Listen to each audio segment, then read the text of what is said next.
l'attente de la manifestation de samedi, une soixantaine de personnes s'étaient rassemblées devant la mairie de Pertuis pour continuer de dénoncer une réforme des retraites rétrograde qui ne réglera rien sur la question du financement à long terme. Et partout la révolte gronde. Dans ce monde on n'avait pas notre place, on n'avait pas la gueule de l'emploi, on n'est pas né. L'opinion publique a clairement manifesté à plusieurs reprises son rejet massif du projet gouvernemental sur les retraites. Les journées de manifestation et de grève de ces derniers mois en ont fait la démonstration. Savez-vous que la France est classée 3e pays au niveau mondial possédant le plus grand nombre de millionnaires?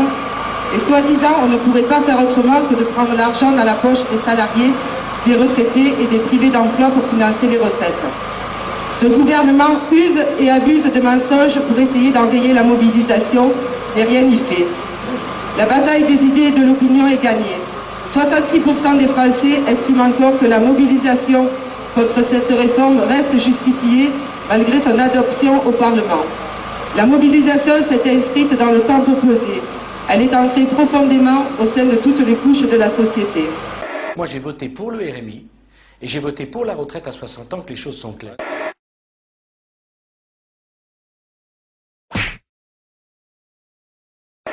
Le financement des retraites est équilibré jusqu'à l'horizon 2020. Madame Parisot, la présidente du MEDEF, vous suggère de passer à la vitesse supérieure en doublant cette mesure, 41 années de cotisation, d'une deuxième mesure, ce serait la retraite à 63 ans et demi, et elle dit si on ne fait pas ça, à un moment donné, on ne pourra plus payer les pensions. Vous dites banco? Elle a le droit de dire ça, je dis que je ne le ferai pas. Pour un certain nombre de raisons, et la première, c'est que je n'en ai pas parlé pendant ma campagne présidentielle. Ce n'est pas un engagement que j'ai pris devant les Français. Je n'ai donc pas de mandat pour faire cela. Et ça compte, vous savez, pour moi. Le président des riches ne peut plus prétendre incarner l'intérêt général. Le gouvernement doit se faire une raison, c'est un mouvement de fond qui est désormais largement installé dans le pays.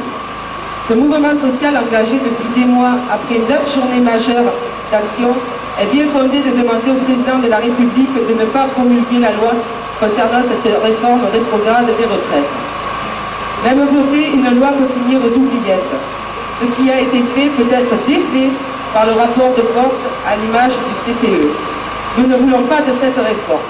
Nous voulons une réforme qui corresponde à un véritable progrès social bâti sur une juste répartition des richesses. Contrairement à ce que le gouvernement souhaiterait faire croire, la loi de réforme des retraites n'est pas encore bouclée. Nous allons donc continuer à relayer, argument à l'appui, la juste mobilisation des citoyens contre la réforme des retraites et la politique économique et fiscale du gouvernement qui ne poursuivent qu'un seul but, l'enrichissement des riches.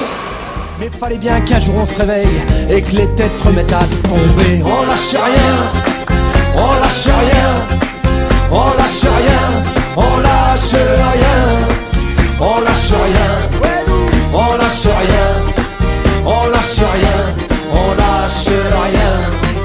Ils nous parlaient d'égalité et comme des cons on les a crus. Démocratie, fais-moi ma... Il faut continuer d'amplifier, d'étendre et de généraliser la mobilisation sous toutes ses formes.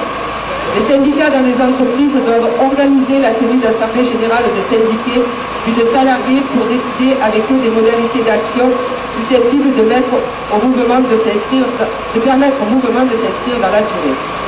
La lutte continue et doit s'amplifier partout. Votre engagement dans l'action est déterminant dans la période qui s'ouvre. Les organisations syndicales, dans l'unité la plus large, donnent rendez-vous aux salariés lors des prochaines actions locales et appellent à manifester massivement le samedi 6 novembre pour une nouvelle journée d'action nationale avec sur Avignon une manifestation prévue à 14h.